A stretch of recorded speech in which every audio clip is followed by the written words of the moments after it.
Bismillahirrahmanirrahim. Alhamdulillahirabbil alamin. Wa bihi nasta'inu ala umurid dunya waddin. Assalatu wassalamu ala asyrafil anbiya'i wal mursalin, sayyidina wa maulana Muhammadin wa ala alihi wa ashabihi ajma'in, amma ba'du. Fa inna asdaqal hadithi kitabullahi ta'ala wa khairal hadi hadiyu sayyidina Muhammadin sallallahu alaihi wa alihi wa sallam, wa syarrul umuri muhdatsatuha wa kullu muhdatsatin bid'ah wa kullu bid'atin dalalah wa kullu dalalatin finnar. Wa bis sanadil muttassili ilal imamil muallifi rahimahullahu ta'ala wa adaman naf'a bihi wa bi'ulumihi fid daraini amin. Qala ya Dawudu ghaddi tarfaka, gitu ya, benar, wasun lisanaka fa inni la uhibbul fasiqin. Ya Dawudu, duhai Daud, ya, ini Allah Ta'ala berfirman kepada Nabi Allah Daud alaihissalam, ghaddi tarfaka, ya, tundukkanlah akan penglihatanmu, ya, suruh menundukkan penglihatan kita, pandangan kita. Wasun lisanaka, dan peliharalah olehmu akan lisanmu. Fa inni, maka sungguhnya aku, kata Allah Ta'ala dengan firman-Nya, la uhibbul fasiqin, tidak cinta, tidak suka sama orang-orang yang fasik. Ini Allah Ta'ala perintahin kita agar kita jaga anggota tubuh kita, ya, jaga anggota tubuh kita, jangan sampai berbuat sesuatu yang menyalahin syariat, gitu. Suruh menundukkan pandangan, ya, karena mata ini senang memandang kepada yang indah-indah, yang enak-enak. Khawatirnya menurut nafsu, menurut syahwat, yang enak-enak itu sesuatu yang dilarang oleh Allah Ta'ala. Maka kita diperintahkan agar kita menundukkan pandangan kita. Wasun lisanaka, dan pelihara olehmu akan lisanmu, apalagi lisan, ya, apalagi lisan. Kenapa sebabnya? Lisan itu hajatnya itu terlebih banyak dari anggota tubuh yang lainnya. Mata ngelihat, mulut mau ngomong, bener nggak coba? Mata ngelihat nih, lah, umpama kipas begitu, itu kan mulut ngomong. Kuping dengar, mulut mau ngomong. Nah, suara begitu, gitu. Contoh, ya, hidung ngendus, mulut mau ngomong. Bau apaan kayak gini nih? Nah, gitu. Masa begini wanginya? Hati tangan megang, mulut mau ngomong. Nah, meja begini, nah, gitu. Ya, kaki lagi napak, mulut mau ngomong. Iya. Apanya yang halus kayak gini, nah, gitu. Hatinya marmer geradakan, mama. Mulut nggak bisa diem, hajat ngomong terlebih banyak. Jangankan yang jelas-jelasnya teh punya fungsi buat megang, buat nginjak, buat ngendus. Punggung kita nyender, mulut mau ngomong. Lah, kursi begini, nah, gitu, ya. Ada aja tuh yang jadi hajat ame mulut kita, melisan kita. Makanya saking banyaknya hajat, sun, peliharalah oleh kamu lisanaka akan lisanmu. Makanya orang yang beriman, ya, kepada Allah dari akhir, dikatakan dalam hadis Nabi Sallallahu Alaihi Wasallam, Nabi bersabda, ya, man kana yu'minu billahi wal yaumil akhir falyakul khairan aw liyasmut. Ya, siapa orang yang beriman kepada Allah dan hari akhir, ya, falyakul khairan, maka hendaklah dia berkata-kata yang bagus-bagus. Auliyasmut, kalau nggak bisa diem lebih utama buat dia. Saking kita diperintahin untuk menjaga lisan kita. Jangan sampai kita jadi orang yang ngumbar lisan kita, akhirnya kita celaka gara-gara lisan kita sendiri. Kenapa? Karena telah disampaikan kepada kita dalam satu hadis, salamatul insan fi hifdzil lisan, ya. Selamatnya manusia itu tergantung pada bagaimana dia bisa menjaga lisannya. Kalau itu dia bisa jaga lisan dengan baik, maka selamatlah dia. Tapi siapa orang yang tidak bisa menjaga lisannya, maka celakalah dia. Nah, celaka dengan sebab lisan ini terlebih sakit dan terlebih tajam, ya, pada saat melukain hati seseorang.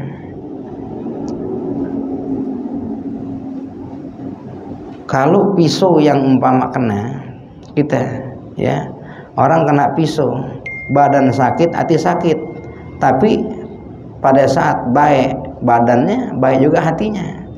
Bentaran kalau kena pisau. Tapi kalau umpama ucapan kita, ya, yang telah melukai, maka bisa badan sakit, hati sakit, baiknya susah. Baiknya susah. Kalau sebab lisan. Sebab ini sesuatu yang keluar dari lisan, kalau dia keluar nggak bisa dihapus. Bisa nggak dihapus? Disedot lagi bisa nggak? Enggak, salah nggak begitu, ente nggak begitu. Tadi ente ngomong begitu, gitu kita. Sebabnya udah keluar. Ya, makanya ada orang menggambarkan kalau umpama lisan yang menyakiti itu ibarat kertas yang diremek katanya. Ya, kertas putih yang diremek. Udah kita remek tuh kertas, tahu-tahu kita pikiran kita punya hajat tuh kertas mau kita pakai lagi. Bisa nggak dibagusin lagi? Bisa, ya, dilempengin lagi pakai serekaan, serekaan kan, itu nanti kertas jadi kaku lagi. Tapi pun dalam kekakuan kertas itu masih nampak guratan-guratan bekas remekan. Itu kalau lisan yang melukain tuh begitu, ya, masih ada bekas di hati. Iya, sekarang baik mah dulu pernah gitu, masih ngiang ucapan orang tuh. Makanya salamatul insan fi hifdzil lisan, ya, selamatnya manusia itu pada perkara menjaga lisannya. Hati-hati ketemu siapapun, baik orang yang baik sama kita, orang yang nggak baik sama kita, orang yang nggak kenal kita, orang yang kenal kita atau yang kita kenal dia, dalam urusan ngomong sebisa mungkin pikirin dulu 1000 kali baru ngomong. Kalau belum dipikir, khawatir nanti nafsu turut campur. Maksudnya kita bagus, tapi ternyata sampainya ke orang nggak bagus. Berapa banyak orang-orang yang tadinya dekat, akrab, begaul, ya, ngopi bareng, sampai ampasnya marung kita, ya, ngopi bareng, tapi jadi musuhan. Nggak jauh sebabnya gara-gara lisan, ya, gara-gara lisan. Makanya Imam Syafi'i, ya, rahimahullah, beliau katakan, ihfadz lisanaka ayyuhal insan, ya, peliharalah, jagalah olehmu akan lisanmu. Ini lisan, ya, lidah kita. Ayyuhal insan, duhai manusia, la yaldaghannaka innahu thu'ban, dan janganlah sampai menyengat kepada dirimu, atau menyengat, ya, disengat. Innahu thu'ban, karena sungguh lisan itu ular. Lisan itu ular, ya. Jaga lisan kita, duhai manusia, jangan sampai menyengat kepada dirimu lisanmu itu. Kenapa? Karena sungguh lisan itu ular, ya, lisan itu ular. Kam fil maqabiri min qatili lisani, berapa banyak orang-orang yang terbunuh ada di kuburan sekarang, gitu, ya, itu mati karena sebab lisannya, mati karena sebab lisannya. Kanat tahabu liqa'ahu syuja'an, ya, ada hal dulunya itu orang takut, orang-orang yang berani pada takut ketemu dia. tapi sekarang dia ada di kuburan dalam keadaan mati gara-gara lisannya. Gara-gara nggak bisa jaga lisan, sampai sekarang akhirnya ada yang mati berbaring di kuburan, padahal dulunya orang yang berani aja takut sama dia. Gitu. Gara-gara apa itu? Lisan di hati. Ya makanya ngomong nih kira-kira kita kurang-kurang asyik sama orang, ya jangan kelebihan, sekedarnya aja udah. Makanya untuk menjaga nafsu kita, ya mengekang nafsu kita, itu termasuk kita jaga lisan kita. Kalau enggak bahaya, repot deh. Ya sedikit aja. Mungkin orang puasa makan ya sebulan itu enteng, bahkan setahun pun enteng. Bisa jadi orang puasa tidur gitu, dalam artian rajin begadang, itu bisa tercapai sama dia. Orang bisa paling ini tiap hari tidur cuman sejam 2 jam, bisa ya, nggak banyak tidur. Tapi coba-coba orang suruh puasa ngomong, susah. Bisa tapi susah, riyadhahnya mesti banyak, latihannya mesti sering. Kalau nggak pernah dilatih, tahu-tahu kita disuruh puasa ngomong, susah. Ya ada ulama-ulama kita, ya kalau ngomong sekedarnya aja udah. Oke, boleh nggak kita begini, panjang kita punya omongan, jawabnya boleh, gitu, boleh, udah cukup, nggak ada lanjutannya, gitu. Karena memang banyak ngomong itu sesuatu yang kurang diharapkan. Ya, man katsura kalamuhu katsura saktuhu, wa man katsura saktuhu katsurat dunubuhu, wa man katsurat dunubuhu kana an-naru aula bih. Siapa orang yang banyak ngomongnya maka banyak salehnya, banyak tergelincirnya. Tuh sebab banyak ngomong. Dan siapa orang yang banyak salehnya, banyak dosanya. Wa man katsrat dunubuhu, dan siapa yang banyak dosanya, kana naru aula bih, adalah neraka yang paling layak pantas buat dirinya. Naudzubillah. Masuk neraka gara-gara banyak ngomong. Ya, masuk neraka gara-gara banyak ngomong. Hati-hati. Begitu.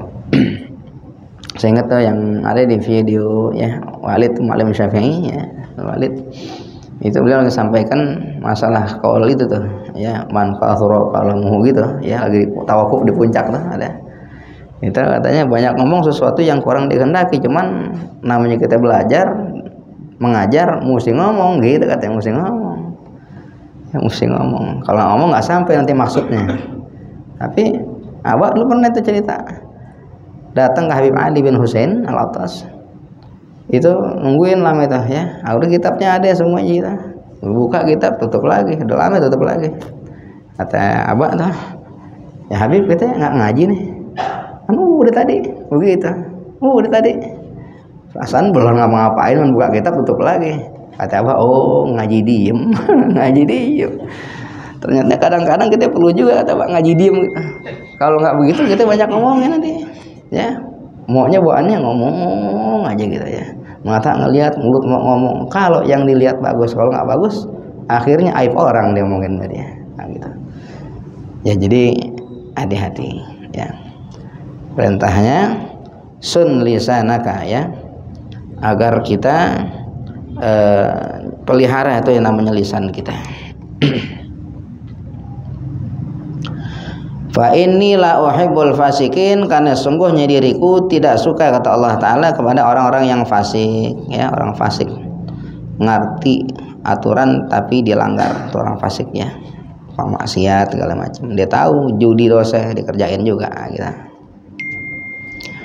Wa aktsir minal istighfari li nafsika walil khati'ina, dan perbanyaklah oleh dirimu daripada istighfar, yakni mohon ampun kepada Allah, li nafsika, untuk dirimu sendiri, walil khati'ina, dan untuk orang-orang yang punya salah.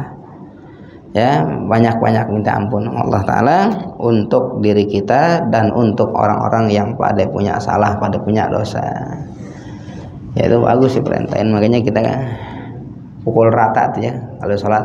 Astaghfirullahaladzim li wa li walidayya wa li jami'il muslimin wal muslimat wal mu'minin wal mu'minat ya Allah ya minhum wal amwat, kan gitu dah.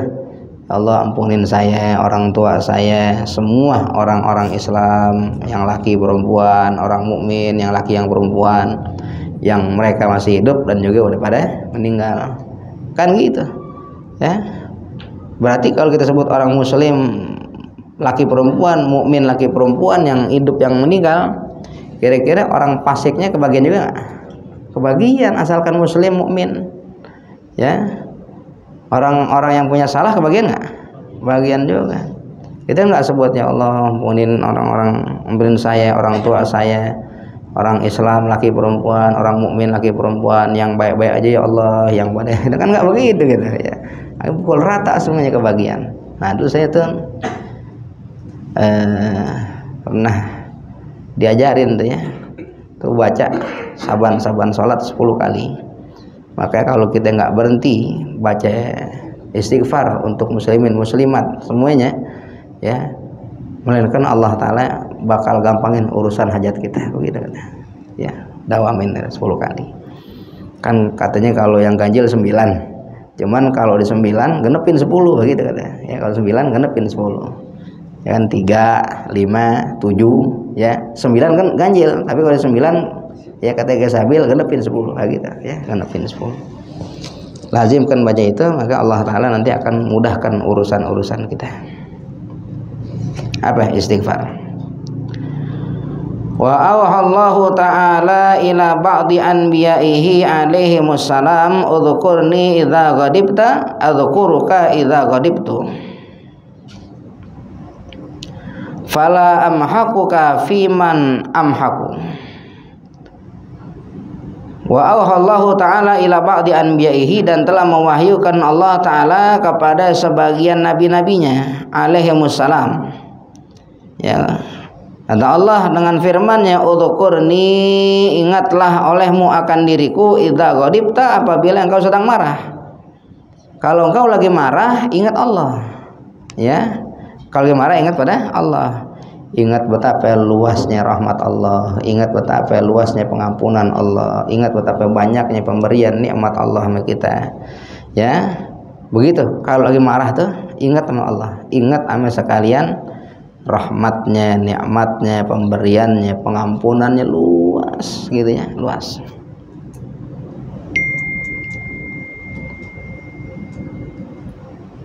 Adzkuruka idza ghadibtu, maka aku akan ingat kepada dirimu apabila aku marah. Kalau kita lagi marah ingat Allah, maka nanti pada saatnya Allah marah, Allah ingat kita. Apa yang Allah ingat buat kita? Ini hamba yang sering ingat kepada luasnya rahmatku, maka aku akan berikan mereka rahmat. Ini hamba sering ingat kepada kenikmatanku, maka tatkala Allah marah kepada yang lain, Allah akan berikan dia nikmat. Kita ingat sama Allah betapa luas pengampunan Allah Ta'ala. Tatkala kita lagi marah, maka kalau Allah lagi marah, Allah bakal ingat sama kita. Apa yang Allah ingat? Allah bakal berikan luas pengampunannya buat kita gitu. Ya, Allah bakal kasih tuh kayak gitu sama kita, asal kita mengingat sama Allah Ta'ala ya. Fala amhaquka, maka aku tidak akan membinasakan dirimu, fiman amhaku, pada orang-orang yang aku binasakan. Tuh ingatnya Allah sama kita, pada saat Allah marah, Allah murka kepada orang yang Allah mau binasain, karena kita sering ingat sama Allah, maka Allah Ta'ala tidak akan binasakan kita bersama orang-orang yang Allah binasain. Asalkan kita mau ingat sama Allah ya, asalkan kita mau ingat sama Allah Ta'ala. Dengan apa kira-kira? Zikrullah ya. Kalau memulai sesuatu baca bismillah ya. Apabila kamu telah selesai, fa idza faraghta, maka ucapkan alhamdulillah ya. Kalau kita umpama ketimpaan sesuatu yang kita nggak senengin, ucapkan la haula wala quwata illa billah. Begitu. Kalau kita ketimpan musibah, innalillahi wa inna ilaihi raji'un gitu. Ya sebut yang begitu gitu.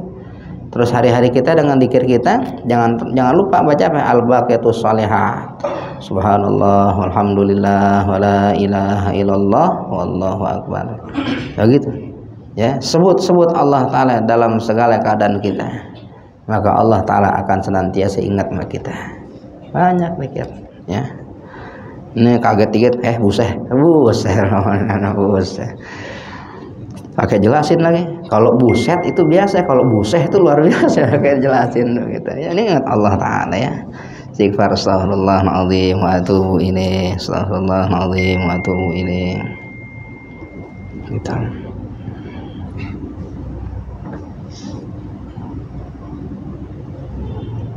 Cari waktu-waktu ya, apalagi kita bukan hanya waktu tapi waktan ba'da waktin ya, tiap waktu gitu biar ingat sama Allah Ta'ala, tiap waktu biar ingat sama Allah Ta'ala, waktan ba'da waktin.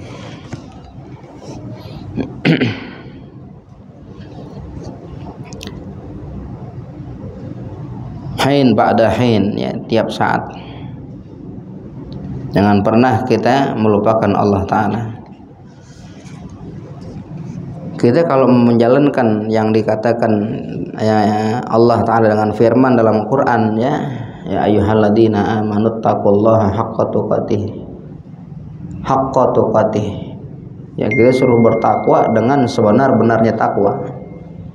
Itu Nabi gambarkan ya, sebenar-benarnya takwa yang dimaksud itu kata Nabi salah satunya ya ayyudzkara fala yunsa.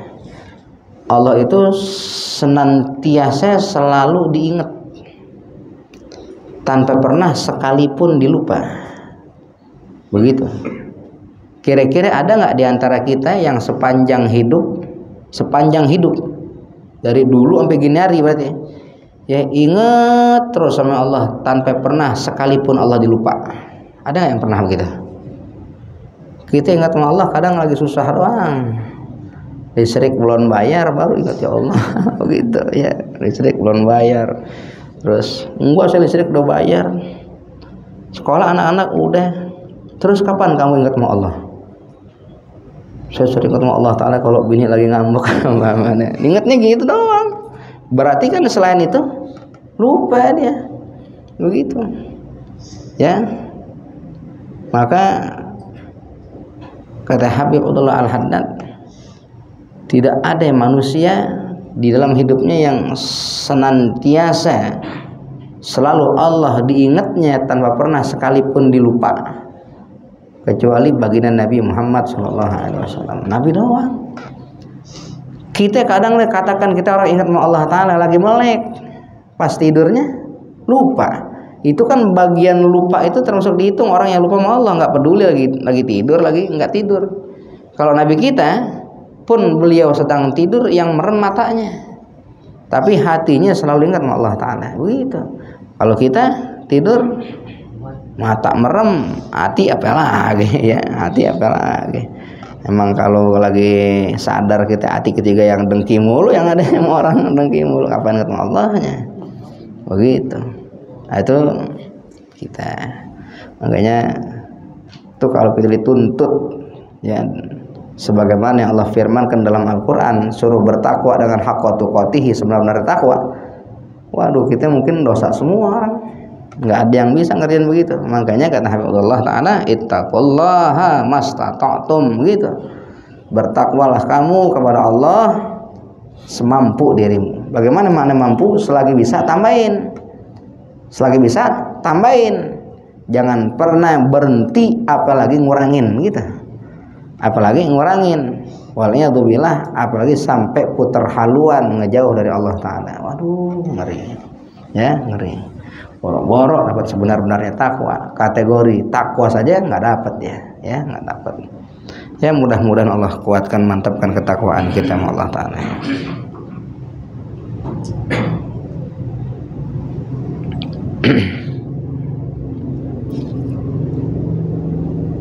Wa auhallahu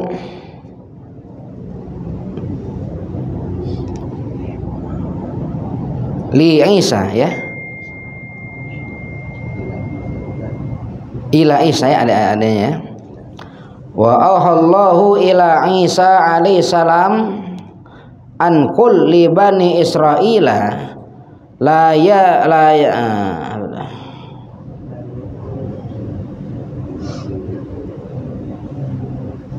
yudakhiluka baitan ya min buyuti illa biqulubin tahiratin wa absarin khashiatin wa abdanin naqiyatin wa akhbirhum anni la astajibu lahum da'watan wa li ahadin minal khalqi qablahum madlimatun.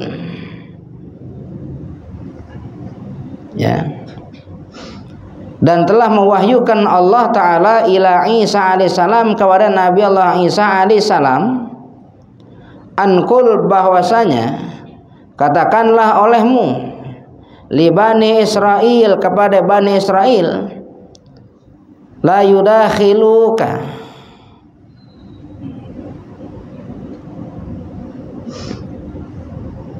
itu ada alifnya ya. Dan janganlah kamu masuk gitu ya, la yadkhulu ya. Ini kaknya apa nih? Mesti latad, kalau latad dahulu masih anunya. Filenya mana kalau ya dahulu dahulu kamitan gitu.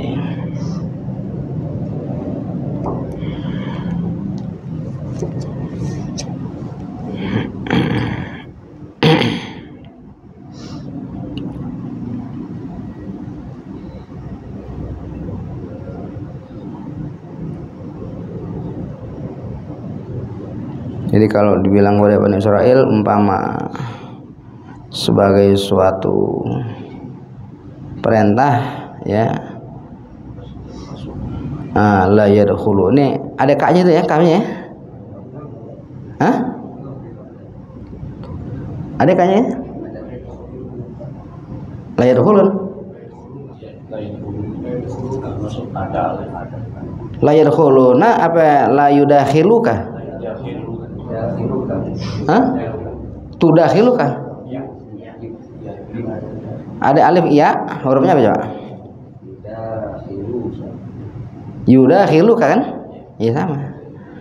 Cuman kalau yudakhilu di sini perlu fa'il. Kalau yadkhuluna, itu enak dibacanya ya. Artinya tidaklah mereka masuk baitan ke suatu rumah gitu, ya. Itu kalau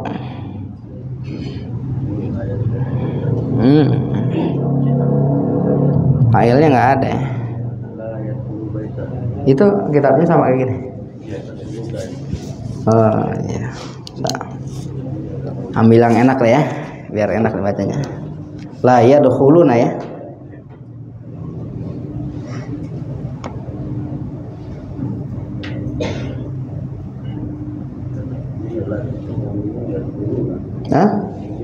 Ayo lihat lah, kalau la yadkhuluna bacanya enak. Kalau la yudakhiluka itu amilnya bingung kita. Siapa yang masuk ke dirimu gitu. Sebabnya sini baitan. Kalau baitun masih bisa masuk, cuman artinya kacau gitu ya. Tidaklah menjadi masuk kepada dirimu suatu rumah. Masa rumah yang masuk rumah kita gitu ya. Kalau la yadkhuluna bisa.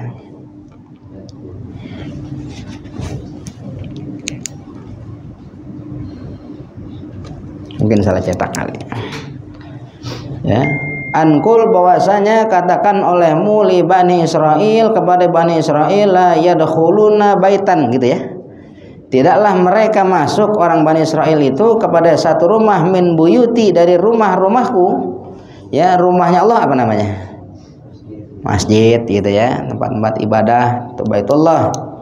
Janganlah mereka masuk ke rumahku dari rumah-rumahku. Janganlah mereka masuk ya ke dalam satu rumah dari rumah-rumahku kata Allah. Illa kecuali biqulubin tahiratin, masuknya itu dengan hati yang suci.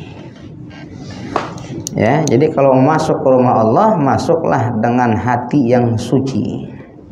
Ya, hati yang suci gimana? hati yang nggak ada dengki sama orang, yang nggak ada hasutnya, hati yang tidak ada cinta kepada dunia, ya bersihin dulu hati itu, ya biar sampai maksud tujuannya.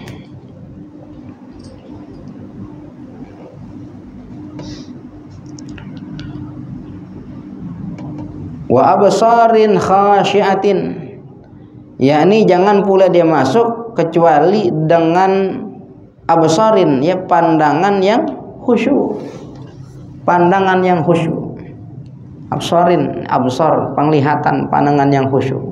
Apa yang khusyuk? Apa makna khusyuk? Al khusyuk qiyamul qalbi baina yaday rabbi, gitu ya, bil khudu'i wadh-dhulli atau khusyuk, ya. Qiyamul qalbi, mendirikan hati, khusyuk itu mendirikan hati, baina yaday rabbi, di hadapan Tuhannya, yakni mendirikan hati di hadapan Allah Ta'ala, bil khudu'i, apa yang didirikan dalam hatinya? Khudu, perasaan tunduk, patuh sama Allah, wadhulli, dan merasa hina di hadapan Allah, gitu. Jadi di hadapan Allah Ta'ala ini hati kita mesti jadi hati yang tunduk, patuh sama Allah Ta'ala, berarti nggak ada pengingkaran. Wadhulli, dan merasa hina di hadapan Allah, jangan pernah merasa diri itu mulia di hadapan Allah. Nah, itu khusyuk. Makanya pada saat seorang itu diperintahkan punya pandangan yang khusyuk pada saat mau masuk ke rumah Allah, maka dia mesti jadikan dengan pandangannya, bahwasanya dengan pandangan itu dia patuh, tunduk pada Allah, dan dia melihat dirinya, memandang dirinya dengan pandangan yang hina di hadapan Allah Ta'ala, gitu. Nggak boleh sombong sama Allah Ta'ala. Kalau sama orang nggak boleh juga, ya nggak boleh juga, gitu. Kirain kita sama Allah doang yang nggak boleh, sama orang boleh, nggak boleh. Sombong itu kerjaan siapa? Iblis, ya. Iblis itu kan gagal dapat ampunan sampai gini hari, sebabnya apa? Sombong, ya. Orang yang bikin maksiat, man asa, siapa yang bermaksiat, ya, likibriyaihi, karena kesombongannya, dimaksiat Allah karena kesombongannya, la yurja ghufranuha, nggak diharapin pengampunannya, nggak diampuni, nggak diharapin pengampunannya, begitu ngeri, ya. Apa sombong? Ngelihat diri sendiri besar, ngelihat orang lain hina, kecil, itu sombong, ya. Kayak minta sama Allah Ta'ala itu, ya, Allahumma ja'alni syakura, ja'alni sabura, ja'alni fi aini saghira, wa fi ayunin nasi kabira. Ya Allah, jadikan saya hamba yang pandai syukur, jadikan saya hamba yang pandai sabar, jadikan saya di pandangan mata saya kecil, biar mata sendiri ngelihat diri sendiri kecil. Wa fi ayunin nasi kabira, dan orang lain ngelihat kita besar. Biarin orang aja yang lihat kita besar, kita yang lihat diri kita sendiri kecil. Jangan dibalik, ya. Kita yang lihat diri kita besar, padahal orang-orang lihat kita kecil. Jangan, buat apa? Ya, jangan. Mendingan lihat diri sendiri kecil, tapi Allah jadikan orang lain melihat kita besar. Nah, itu kalau kita lazimkan doa, ya, insya Allah Allah pelihara hati kita jauh dari kesombongan, begitu, insya Allah, ya, insya Allah. Wa abdanin naqiyatin, dan juga masuklah kamu ke rumahku, kata Allah Ta'ala, dengan badan yang suci, ya, naqiyah, yang suci, bersih, ya, ini dengan bersuci, bersih daripada hadas, hadas yang besar, hadas yang kecil, ya, bersih daripada najis, semua bentuk najis, ya, najis mughaladhah, najis mutawasithah, najis muhaffafah, biar bersih semuanya, ya, zahir dan batin kita, biar bersih semuanya, biar suci semuanya. Wa akhbirhum, dan berikan khabar kepada mereka, yakni kepada Bani Israel, anni, bahwasanya diriku, la astajibu lahum, tidak akan mengijabah kepada mereka, dakwatan, akan suatu doa, wali ahadin minal khalqi, ya, dan bagi mereka, ya, bagi seseorang dari hamba, dari makhluknya Allah, ya, minal khalqi, min khalqillah, qablahum yang sebelum mereka madlimatun ada kedzaliman. Ya, Nabi Isa suruh bilangin orang-orang Bani Israel, sungguh diriku ya la astajibu lahum da'watan, tidak akan mengijabah bagi mereka, bagi orang-orang Bani Israel, da'watan akan satu doanya. Ya, Allah nggak akan ijabah satu doa. Ya, wali ahadin. Ya, sedangkan kepada seseorang minal khalqi, daripada makhluk Allah itu, mazlimatun ada satu perdoliman yang belum beres. Allah nggak ijabah doanya. Ya, Allah tidak ijabah doanya kalau masih ada perdoliman yang belum beres sama kita. Beresin dulu, rapiin dulu. Makanya dosa-dosa kedoliman itu nggak cukup dibayar dengan istighfar, tapi mesti rapi. Ya, sebab kenapa? Ini dolimnya lil khalqi, kepada makhluk. Kepada makhluk, begitu. Apa yang pernah diambil? Barangnya. Gimana cara ngerapiinnya? Pulangin barangnya. Ya, penipu orang, ya minta maafnya, minta ridhonya. Kalau dituntut sesuatu dari kita, ya yang sesuai dengan apa yang pernah kita zalimin, bayar. Gitu, bayar. Kalau enggak cukup. Contoh, ya kita ngutang sama orang 1 juta. Ya. Terus kita males bayarnya, habis sholat dia ngide ngakal gitu. Dia ngakalnya gini, habis sholat dicicil tuh, ya di istighfar 1 juta kali. 1 kali sholat 1000, berarti 1000 kali sholat berapa? 1 juta. Dianggap dengan istighfar 1 juta kali, ya lunas itu utang yang 1 juta. Lunas nggak kira-kira? Hah? 1 juta kali lunas nggak? Nah, kagak. Kalau seumpama lunas, kata dia, tahu gitu dulu pinjam 2 juta gitu. Tapi kan nggak lunas, mesti dibayar. Kalau nggak dibayar, maka itu utang dunia nanti berlanjut sampai akhirat.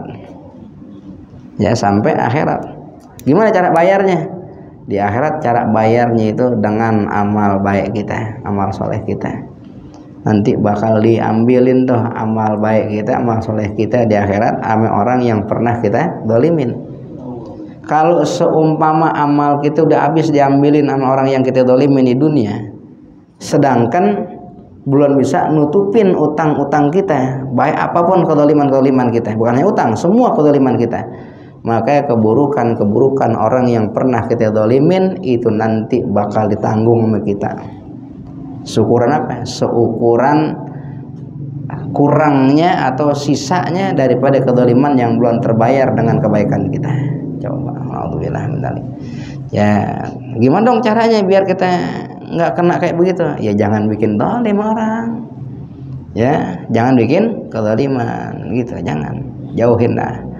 Minta sama Allah Ta'ala biar Allah pelihara zahir batin kita, ya jauh daripada berbuat kedoliman kepada makhluk Allah Ta'ala. Minta. Maka dari itu, kalau udah kita terbebas, terpelihara dari kedoliman, tidak ada yang namanya menuntut nanti untuk kita di akhirat, nggak ada. Aman. Tapi kalau kedoliman kita perbuat sedangkan nggak rapih di dunia, maka nanti diselesaikannya di mana? Di akhirat. Dan di akhirat itu perkara-perkaranya lebih payah dan lebih susah dari perihal kita di dunia. Begitu ya. Saya pernah ngobrol sama seorang ustadznya, itu katakan tuh kalau umpama ada maling ketangkep sama kita, sedangkan kita bukan orang yang hak gitu, ya buat nangkepin, buat mukulin, kita pukul nih, kena bogem kita. Sekali pukul kita petak, umpama giginya patah tuh. Maling itu giginya patah gara-gara pukulan kita. Itu kita utang 70 onta sama di akhirat tuh. Patah tuh. Giginya patah tuh. Kalau giginya patah, kalau orang giginya patah gitu ya, pukul, ya, itu kemungkinan matinya besar nggak? Besar nggak? Agak gigi doang. Ya. Paling kasih sama dia pakai apa? Pakaiin kapas tuh ya, yang adem-adem. Kalau masih nyeri, pakai obat gigi umpama ya gitu ya, apa namanya, kata pelam gitu ya umpama katakan gitu, baik sehat, tapi segitu patahnya kita utang 70 onta. Bagaimana bayangin kalau ada maling ditangkap dibakar mati lagi, bagaimana itu zalimnya ya gitu. Sedangkan kita bukan orang yang hak kepada itu. Hati-hati.